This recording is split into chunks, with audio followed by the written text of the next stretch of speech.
Hoffwn ni ein bod ni gyd yn troi yn ôl at y benod a ddarllenis i ar y dechrau, sef Genesis, penod 38.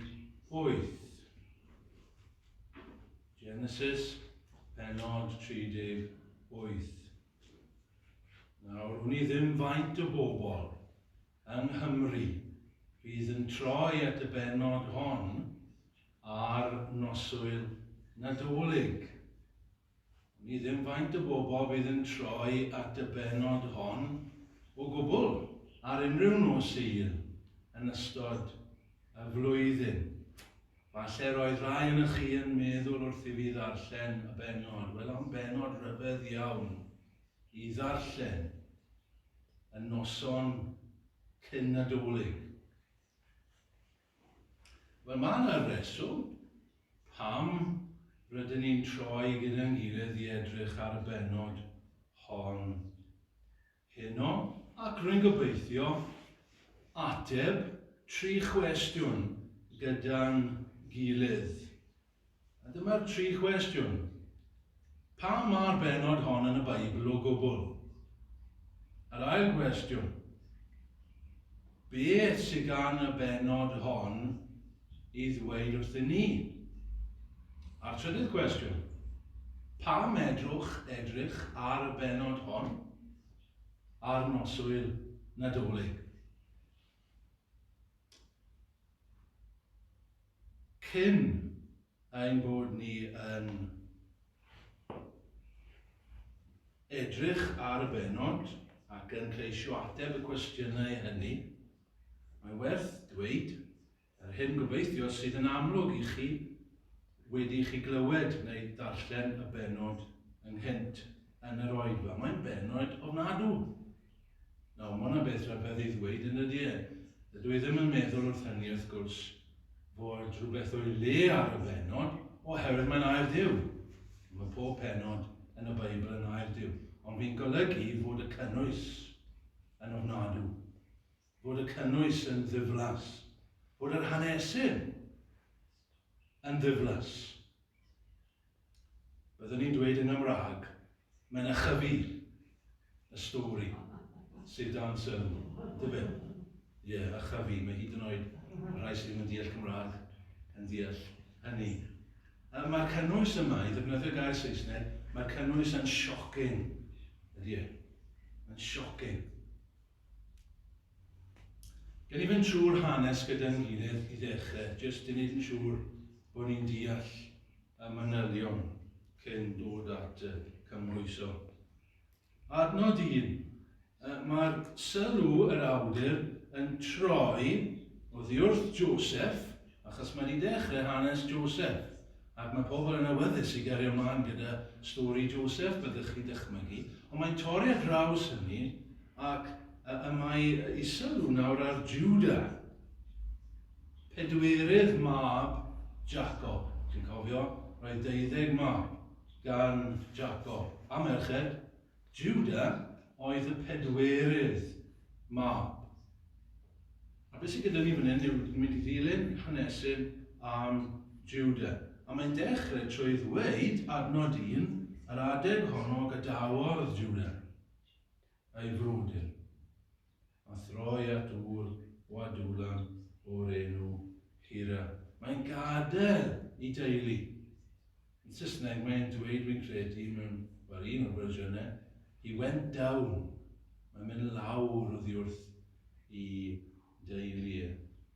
Ac mae'n gweld un o ferched y Cananeaid. Ac mae e'n ei ffriwdi hi. Ac o fewn amser, mae hi'n beichiogi. Ac mae'n cael mab.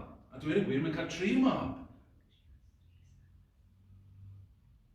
Ac mae Jwda yn darparu wraig ar gyfer yr hynaf ohonynt.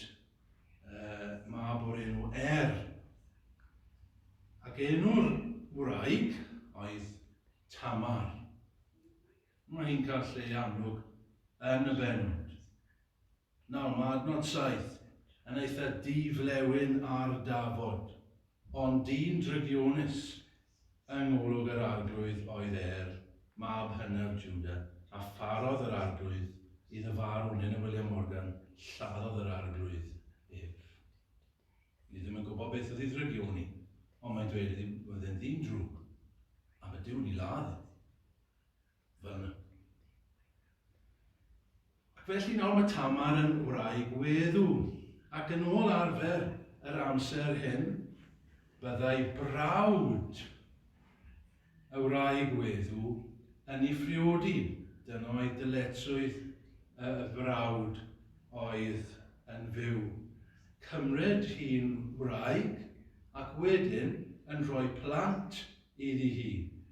A byddai'r mab yn etifedd, a byddai'r plentyn yna yn fab i'r weddw, i Tamar. Ond, bod Jwda yn dweud wrth yr ail fab Onan i wneud hyn, ac mae e'n i fyddhau i ddechrau, dyw e ddim yn anrydeddus, yr ail fab yma Onan, yn ei ddyletswydd. Ni'n cael y manylion. Mae e'n mynd ati. Mae'n digon hapus i orwedd gyda hi. Ond dydy e ddim yn gadael iddi feichiogi. Mae'n atal ei hun rhag cyn iddi cael ei beichiogi. Pam? Oherwydd mae'n dweud wrthyn ni, roedd e'n deall, petai hi yn beichiogi, byddai'r etifeddiaeth yn mynd iddo fe, a bydde fe'n colli mas. Ond mae Duw'n gweld, a mae'n dweud eto, bod y peth yn ffiaidd gan Dduw, ac felly mae Duw yn lladd. Yr ail fab, Onan. Roedd trydydd mab. Ond roedd Jwda erbyn hyn yn dechrau poeni. Roedd e'n gwybod beth oedd wedi digwydd, roedd Duw wedi lladd ei ddoi fab drwg hynna fe. Ac felly nawr i ddyletswydd oedd i roi y trydydd mab i Tamar. Ond mae'n oedi, achos mae'n ofni yn dydy e. Beth sy'n mynd i ddigwydd i fynd yn trydydd mab, ydy e mynd i cael yr un beth, a gafodd y ddau fab cyntaf, ac felly mae'n oedi, mae'n pallu roi Onan i Tamar fel dylse wedi gwneud. Ac mae Tamar yn sylwi, ac mae hi'n deall, ac mae hi'n ofni nawr bod hi'n mynd i fod yn weddw gweddill i bywyd. Adnod 12, wrth i amser fynd ymlaen, mae gwraig Jwda yn marw. Ac mae e'n mynd i gneifio, ni'n darllen. A mae Tamar yn clywed am hyn, ac mae cynllun yn dod i'w phen hi. Mae'n tynnu i gwisg galar o ddiamdani, ac mae'n gwisgo gorchydd. Ac yn fwy na hynny, mae'n gwneud ei hun i ymddangos fel pytain, ac mae'n eistedd wrth borth y dref, lle mae'n gwybod mae Jwda yn mynd i fynd iddo. Mae Jwda yn ei gweld hi. Dwi ddim yn nabod hi oherwydd y gorchydd. Mae e'n cymryd, mae pytain yw hi, mae'n cwmpo i'r trap. Mae e'n gwahodd hi i orwedd gyda gi. Mae hi yn mynnu bod e'n talu, ac mae'n gofyn felly beth ti'n mynd i roi i fi. Ac mae'n addo roi gafr. Ond does dim gafr gyda fe, ond mae'n addo bydd hi'n cael. Felly mae hi moyn gwystl. Mae hi moyn rhyw fath o guarantee. Mae hi moyn rhyw fath o deposit. A mae'n gwybod beth mae'n neud. Ac felly mae hi'n dweud beth ti'n mynd i roi i fi. Ac mae e'n dweud, wel fe geid i fy sedd. Ac fe geid i dy ffon, ac fe geid i fy llunyn i pethau personol i Jwda. Pethau pwysig. Ac mae'n addo bydd e'n rhoi'r gafr iddi. Maen nhw'n cael cyfathrach a mae hi'n beichiogi. Dyw Jwda ddim yn gwybod hynny wrth gwrs. Ond y bore neu un o'r boreau wedyn ni, mae Jwda yn ylai was mwyn talu y bytain. A mae moyn i ffon a'i sel i fodrwy yn ôl. Felly mae'n dweud wrth i was, cer i ffeindio hi, a cer ar mynd yma gyda ti i dalu hi. Felly mae'r gwas yn ei fyddhau, mae'n mynd i'r dref ac mae'n gofyn ble mae'r bytain. A maen nhw'n dweud, pa bytain? Does dim bytain yma. A dyw'r gwas ddim gwybod beth i wneud. Ac felly mae'n mynd nôl at Jwda ac yn dweud, does dim bytain yna. A mae Jwda wedyn yn meddwl, wel, dyna ni. Boed iddi ar cadw nhw. Ni ddim moyn sôn mwy am hyn, neu bydd na gywilydd i fi.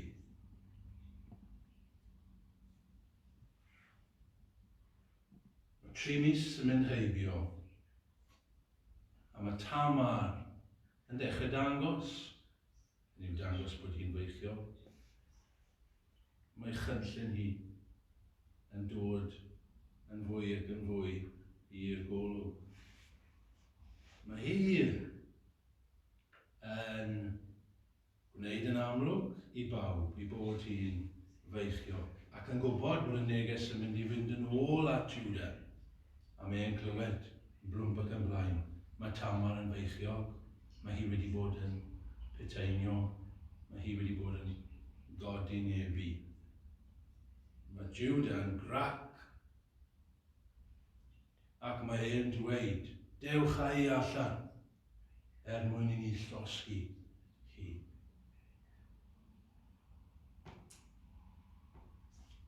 Ond mae nawr mae hi, Tamar, yn gweld ei chyfle ac mae hi yn tynnu y ffon ar sel y fodrwy a'r llinyn ac yn dweud wrth Jwda yr un pia'r hain oedd yr un oedd wedi gorwedd gyda fi. Trwy hwn rwy wedi beichiogi. A mae Jwda yn sylwi beth sydd wedi digwydd. Ac mae'n cydnabod i fai. A nid yn unig hynny, mae'n cydnabod i esgeilistod. Mae'n sylwi, mae hyn oherwydd bod fi ddim wedi rhoi Tamar i'r trydydd mab. Adnod 26.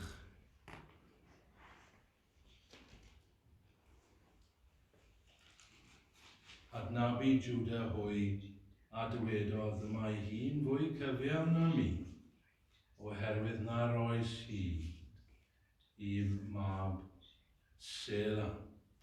Mae'r hanesyn yn cwpla gyda hanesyn rhyfedd lle i ni'n ffeindio mas bod efeilliaid yn rhodd Tamar.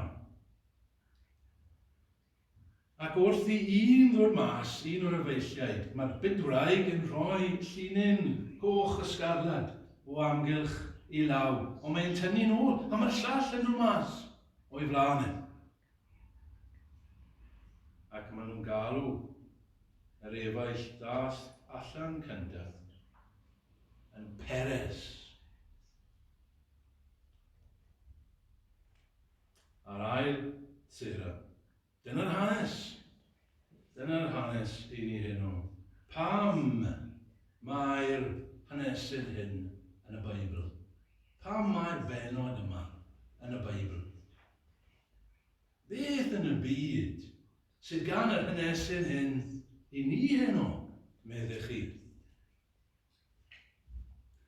Wel, gadewch i ni gymhwyso 3 beth i ni cyn bod ni'n gorffen